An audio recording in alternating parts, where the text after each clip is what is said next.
Do you need a cake for an upcoming event? Well, you have come to the right place. So next time, instead of going to the store and buying a cake, you can learn how to make a cake so that it adds a little bit more of love and thoughtfulness to the cake, and it just makes the person who you're gifting the cake to a little bit more happier. So yeah, my name is Leah Shabu, and I started making cakes in the beginning of quarantine. So when COVID hit, my family and I, we were kind of freaking about the whole COVID situation and things like that. So we didn't really want to buy cakes from someone or a store. So my mom and I started making cakes. So with that being said, I only have 2-year experience, and so I'm not the best cake maker. I'm not a professional or anything like that, but I have learned a little bit of tricks and tips which may help you, especially if you're a beginner. So yeah, let's get a little messy and make a little cake. So yeah, so the ingredients you need to make a pineapple cake, which we're gonna make a 3-layered pineapple cake. So for that, you need white cake mix, 3 eggs, half a cup of oil, half a cup of hot water, some canned pineapple chunks, and keep the water in it because you need that juice, and heavy whipping cream, powdered sugar, and vanilla extract. And for the utensils, you need a starting kit, which you don't need to buy the starting kit, but it is very helpful. You can find it on Amazon for around $20. It comes with a smoother, a rotating plate, a spatula, piping tips, and piping paper. So this just makes the whole process a lot more easier. But if you don't have it, you can always just use a knife and just buy piping paper or just tips in a Ziploc bag. That's how I started off, but it was a lot harder. So I do really recommend getting this. You also need an oven-safe container, 1 mixing bowl just to mix everything in, an oven and a fridge, the main things, and a handheld mixer. You can also use one of those standing mixers, but I just prefer using the handheld mixer just because it's a little easier to clean. So yeah, so let's move on to the actual baking process. So for that, I would say first preheat your oven to 350 for 30 minutes as of right now, and then we'll get started on the mixture. So first, put 3 eggs into a container, and you need to mix that on high for around 4 minutes.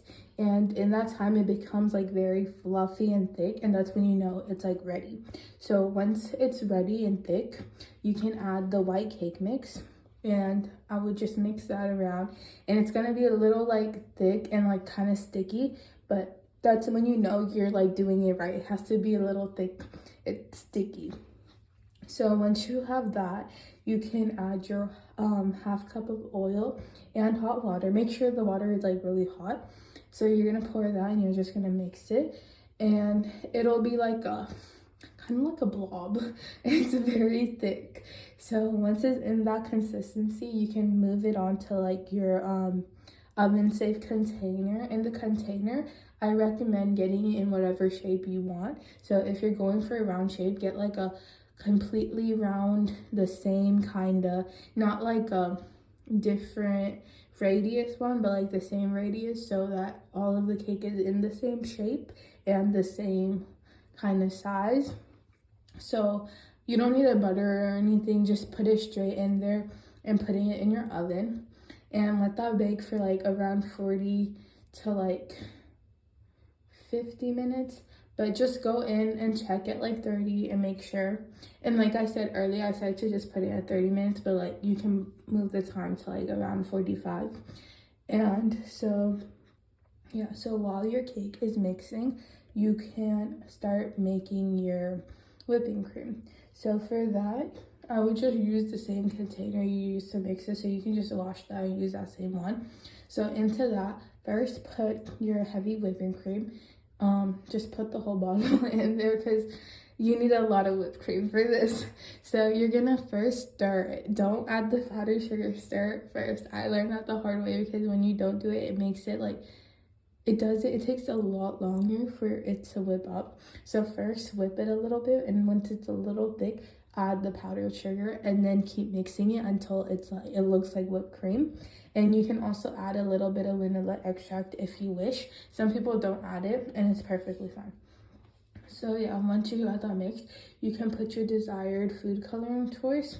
If you wish to have food coloring in it, that's optional as well. So yeah, you can add whatever color you want. Make sure it's mixed. And I would put one in a piping bag, or like get like 2 piping bags and put them in the piping bags and put the rest of it in the fridge. So put the 2 piping bags and whatever you have left over in the fridge.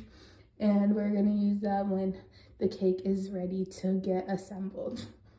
Okay, so after that, if you want, you can also open up your pineapple chunks and start kind of cutting it into like little triangles, and just keep that aside and make sure you keep the juice there too. And you probably, like, after you're done with all these steps, you probably still have a little bit more time until the cake bakes. So yeah, so once the cake is finished baking, you can get it, and you're gonna try to take it out, let it cool for a bit, and then take it out. And you're gonna cut off like the little top parts and the side, so it's all like one even section without any like crispy burn parts. So just make sure it's all right, and then you're gonna cut it into 3 even sections. It doesn't have to be even. We can always fix it with whipped cream or like the pineapple chunks, so don't worry about that, especially if you're trying out. Mine was not even, like, it was very off. But yeah, just try to get it as even if you can, and just let it sit. So when you sit, put it in like some parchment paper. So just put 1 parchment paper on bottom and stack them, so it's like kind of overlapping a little bit, and then put the other parchment paper on top of it. So this just helps it like cool a little bit. And once you let it cool for about like 10 minutes, you can start assembling it. So for this, you need your round plate, or if you don't have that, you can just use a normal plate. And so you're gonna put it on the plate, and you can start assembling it and putting the whipped cream on. So you can put the whipped cream on 1 layer and kind of smooth it out, and then you're gonna put the pineapple chunks on top of it. And then for the second layer, you're gonna drizzle some pineapple juice on it, and do the same process with it until you're done with all 3 layers. And then you can start doing the sides. So start putting the whipped cream on all the sides, and that will help you get the whole thing done. And once you're done, if you wish, you can add like happy birthday or whatever you want to say on it, and just decorate a little bit more. So you can decorate it to your desire. So that's basically it. That's the main points of making a white cake, or a pineapple cake. My bad. So yeah, I hope you enjoyed this video, and I hope you try making a cake by yourself and adding a little bit of love and thoughtfulness to the person you're giving it to. Thank you.